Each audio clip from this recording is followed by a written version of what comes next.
François Chalet du CIDEV. Donc là, c'est pour nous présenter la solution d'avenir, une solution d'avenir pour le transport et les véhicules lourds, celle du véhicule électrique à pile à combustible, oui. L'hydrogène. Oui, tout à fait. Et je demandais bien si tout à l'heure, juste avant la conférence, si on disait bien véhicule électrique et véhicule hydrogène. Donc vous allez nous expliquer tout ça. Je vous laisse passer juste votre diapo si vous le souhaitez. Voilà. Donc avant toute chose, je vais faire un rappel sur l'hydrogène actuellement. C'est-à-dire que l'hydrogène n'est pas une énergie nouvelle, c'est pas un nouveau vecteur énergétique, c'est utilisé déjà dans l'industrie, donc principalement dans l'industrie de raffinage et dans l'industrie chimique pour élaborer des carburants. Et c'est un hydrogène qui provient d'hydrocarbures.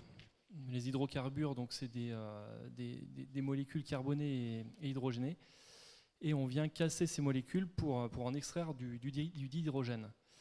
Le souci, c'est que ce procédé de vaporeformage, il est très émetteur de CO2. Donc dans l'état actuel des choses, il n'y a pas vraiment d'intérêt à utiliser l'hydrogène dans la mobilité. Alors cet hydrogène qui est fortement carboné, on l'appelle l'hydrogène gris. Et l'hydrogène qui va jouer un rôle dans la transition énergétique, c'est de l'hydrogène qui va être décarboné, voire encore mieux de l'hydrogène vert. Je vais revenir sur cette distinction après. Alors justement, là, un petit schéma pour nous expliquer ce que vous appelez des hydrogène vert, hydrogène propre, durable, issu d'énergie renouvelable, en fait, si j'ai bien compris. Oui. Le schéma, vous le voyez peut-être de loin. Donc, il y a une plaque verte sur le schéma. C'est la production d'électricité. Parce que l'hydrogène propre, on va le fabriquer à partir d'électricité propre. Et cette électricité va ensuite alimenter un électrolyseur. Donc on n'est plus sur le procédé de vaporeformage, on est maintenant sur de l'électrolyse. Et cette électrolyse va permettre de séparer la molécule d'eau en séparant l'oxygène de l'hydrogène. Et si l'électricité est propre, on a un hydrogène qui est parfaitement propre. Sur la plaque bleue, donc vous retrouvez l'usine d'électrolyse avec les éoliennes, voire les panneaux photovoltaïques ou un barrage qui alimente cet électrolyseur pour faire de l'hydrogène propre. Et ensuite, cet hydrogène est transporté par la route vers des stations pour alimenter des véhicules de tout type. Donc là, on a vu le chemin de la production d'hydrogène. Voilà. Ça représente ce que pourrait être un écosystème. Et là aussi très territorial, circulaire. Bien sûr. Bien sûr. Ce qu'il faut comprendre sur l'hydrogène, c'est qu'aujourd'hui, si on veut amener des véhicules hydrogène sur la route, il faut traiter tout l'écosystème. On peut pas, si on achète un véhicule hydrogène, on ne va pas pouvoir l'approvisionner en hydrogène. Donc il faut amener au même moment, sur un même territoire, des véhicules, des stations et de la production. Donc c'est ce qu'on est en train de faire avec le CIDEV sur un premier projet qui va voir le jour l'an prochain. Je vais revenir dessus un petit peu après. Mais cette notion d'écosystème, elle est bien importante à comprendre. Alors avant de parler d'écosystème, si on vous va pouvez revenir, nous expliquer sur le véhicule. Alors je crois que vous avez mis une voiture, mais je le demandais tout à l'heure, c'est pas forcément que des voitures. Non, c'est le véhicule hydrogène en général. C'est pas un véhicule thermique, c'est bien un véhicule électrique. C'est un véhicule électrique parce qu'il est propulsé par un moteur électrique, mais l'énergie ne provient pas de batterie, elle est stockée dans l'hydrogène. Donc quand on fait le plein d'un véhicule d'hydrogène à la station, on remplit un réservoir à une pression de 350 ou 700 bars selon le véhicule, et cet hydrogène, il va ensuite être converti en électricité par une pile à combustible. Il peut rester, selon le type de véhicule, un petit pack de batterie qui va être là en général pour faire le tampon, récupérer de l'énergie au freinage et donner parfois un surplus de puissance quand il y a besoin ponctuellement. Les avantages de la technologie hydrogène, c'est que finalement je dirais qu'il y a des avantages du véhicule électrique dans le sens où c'est zéro émission, où c'est silencieux, et il y a aussi certains avantages du véhicule thermique dans le sens où on peut faire le plein dans une station, un petit peu comme pour un véhicule GNV.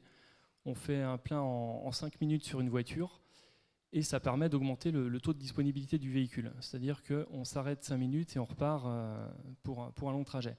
Alors ça va être vraiment intéressant notamment dans le transport routier, dans le transport de marchandises, où un véhicule va être fortement sollicité. Ça va être une solution intéressante sur tous les usages intensifs.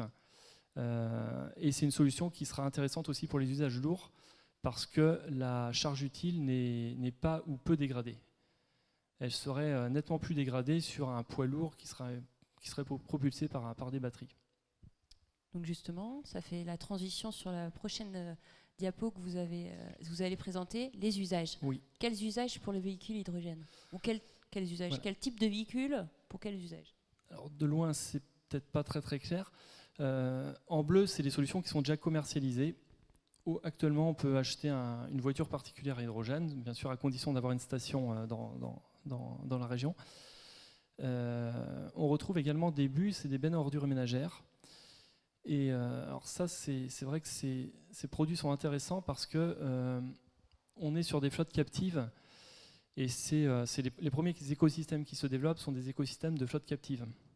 Afin de ne pas devoir multiplier les stations, c'est des typologies de véhicules qui vont se ravitailler toujours à la même station sur un même point de distribution. Donc c'est pour ça qu'en priorité, les constructeurs ont sorti des bennes à ordures et des bus.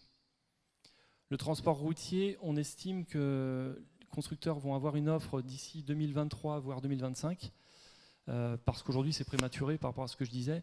Le réseau de stations n'est pas suffisant, le maillage n'est pas assez serré, donc il faut attendre que ces flottes captives commencent à développer un maillage pour qu'on ait un maillage suffisant pour qu'il y ait un intérêt à vendre ces véhicules. Donc d'ici 2025, on espère avoir des camions, des autocars, peut-être un petit peu plus tôt. Le train hydrogène dont on entend parler va être est déjà expérimenté en Allemagne. Mais en France, le premier essai sera, je crois, en 2025 et il ne faut pas compter dessus sur la région, je pense, en région Pays de la Loire avant 2030, voire 2035. Parce qu'en fait, il y a des durées de vie qui sont assez longues sur ce matériel et voilà, donc les remplacements prennent un petit peu plus de temps. Le temps du renouvellement, voilà. En fait. Et c'est également une solution d'avenir pour le transport de passagers sur l'eau. Alors, on a vu les véhicules, les usages, les stations. En fait, et vous l'avez dit 2-3 fois tous les deux lors de vos interventions, c'est un écosystème en fait qui est en train de se construire, un nouvel écosystème qui est en train de se construire sur des territoires. Oui. Alors, oui, un projet en particulier à présenter. Tout à fait. Le projet H2West qui est porté par le CIDEV et Vendée-Énergie. Donc il y a une réflexion qui est en cours au CIDEV et à Vendée-Énergie depuis 5 ans sur l'hydrogène. On croit beaucoup dans cette énergie qui est selon nous complémentaire aux deux autres, c'est-à-dire qu'elle ne va pas remplacer les autres, elle va être en soutien. On pense qu'il y aura vraiment un mix énergétique pour réussir la transition énergétique et l'hydrogène fait partie de ce mix. Et donc il y a un projet assez innovant qui est passé du stade de l'idée à la mise en œuvre, puisque demain sera posée la première pierre du site de production d'hydrogène sur Bouin. Donc c'est un site de production qui va contenir un électrolyseur. Et cet électrolyseur va être alimenté par des éoliennes propriété de Vendée-Énergie qui seront raccordées directement à l'électrolyseur. Donc on est vraiment sur un hydrogène qui sera indiscutablement vert. L'énergie ne sera pas empruntée au réseau, elle proviendra bien directement des éoliennes. Alors, vous avez dit projet innovant. Une première alors ou... Oui, ce raccordement direct des éoliennes sera une première en Europe. Voilà. Donc c'est un site qui va pouvoir produire 300 kg par jour dès sa mise en service. Alors, ce qu'il faut savoir, c'est qu'un véhicule particulier va nécessiter 1 kg pour faire 100 km. Donc 300 kg, ça permet également, par exemple, d'alimenter une flotte de 10 à 15 bus. C'est la consommation de 10 à 15 bus par jour. L'hydrogène va ensuite partir en Vendée, mais également au Mans, qui est un partenaire du projet. La ville du Mans a également l'ambition de mettre en place une flotte de véhicules urbains hydrogène. Et l'ACO, l'Automobile Club de l'Ouest, est en train de travailler sur une catégorie pour faire participer des véhicules hydrogène aux 24 heures du Mans en 2024. Donc en plus, ça entraîne d'autres projets sur d'autres usages et d'autres technologies. Là, il y avait vraiment une synergie avec Le Mans parce que Le Mans avait des usages mais n'avait pas de production. Donc on parlait d'écosystème, c'est là où ça a vraiment du sens. C'est-à-dire qu'on a finalement mutualisé nos deux projets pour avoir un site qui produira plus dès le début, donc un coût d'hydrogène qui sera plus intéressant. Et ça permet à chacun de commencer à développer ses usages en attendant de pouvoir avoir suffisamment de volume pour chacun développer mutualiser pour aller plus vite. Voilà, mutualiser dans un premier temps, et puis après chacun développera sa propre production localement. Et là, on a un vrai intérêt au niveau environnemental aussi, parce qu'on est sur un territoire quand même géographique limité, voilà, oui. Mais Pays de la Loire, mais en même temps, on produit, on utilise. On est comme dans le bio GNV sur des notions de production locale. Et d'indépendance énergétique. Ajoutée pour la région, puisque c'est de la création de valeur en termes économiques. Beaucoup de nouveaux projets et de nouveaux acteurs économiques qui vont faire une vraie chaîne de valeur sur le territoire. Tout à fait, parce que ça entraîne derrière du développement de compétences, bien sûr, pour des techniciens, des ingénieurs pour la production, des techniciens de maintenance pour les infrastructures de distribution, pour les véhicules. Donc ça entraîne un gros développement de compétences. Alors, je reviens donc sur cet hydrogène qui va partir aussi, bien sûr, principalement en Vendée, sur 3 stations, une sur Chaland, une sur Saint-Gilles et la principale à La Roche-sur-Yon. Donc je vais en dire 2 mots. Voilà, un petit focus sur cette station un peu spéciale, si j'ai bien compris.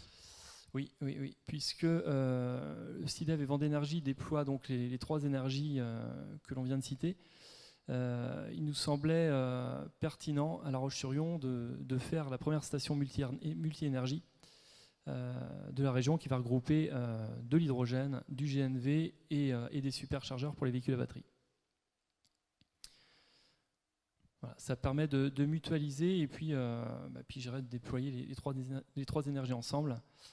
Donc le schéma directeur sur lequel on est en train de travailler pour déployer de futures stations va être fait conjointement avec Vendée Énergie pour les stations GNV, c'est-à-dire qu'on va essayer autant que possible, à partir du moment où il y aura des usages identifiés en GNV, en hydrogène sur un même territoire, on fera en priorité des stations multi-énergie. Et plus on aura aussi de stations multi-énergie à l'avenir, plus on pourra... C'est la mixité en fait des énergies qui permettra le développement et de la mixité de nos flottes en fait, puisque c'est pas transformer vos flottes en tout est électrique, tout biogaz. Exactement. C'est vraiment selon des usages, des déplacements et vos spécificités de mobilité que l'on pourra en fait changer nos façons de nous déplacer et diminuer nos impacts environnementaux. Bien sûr. Les 3 énergies, elles sont vraiment complémentaires. Elles s'adressent chacune à des cas d'usage bien particuliers. Donc, on ne pense pas qu'elles fassent concurrence. Au contraire, elles sont vraiment complémentaires. Que ce soit dans le transport routier ou même sur le transport, sur les véhicules particuliers.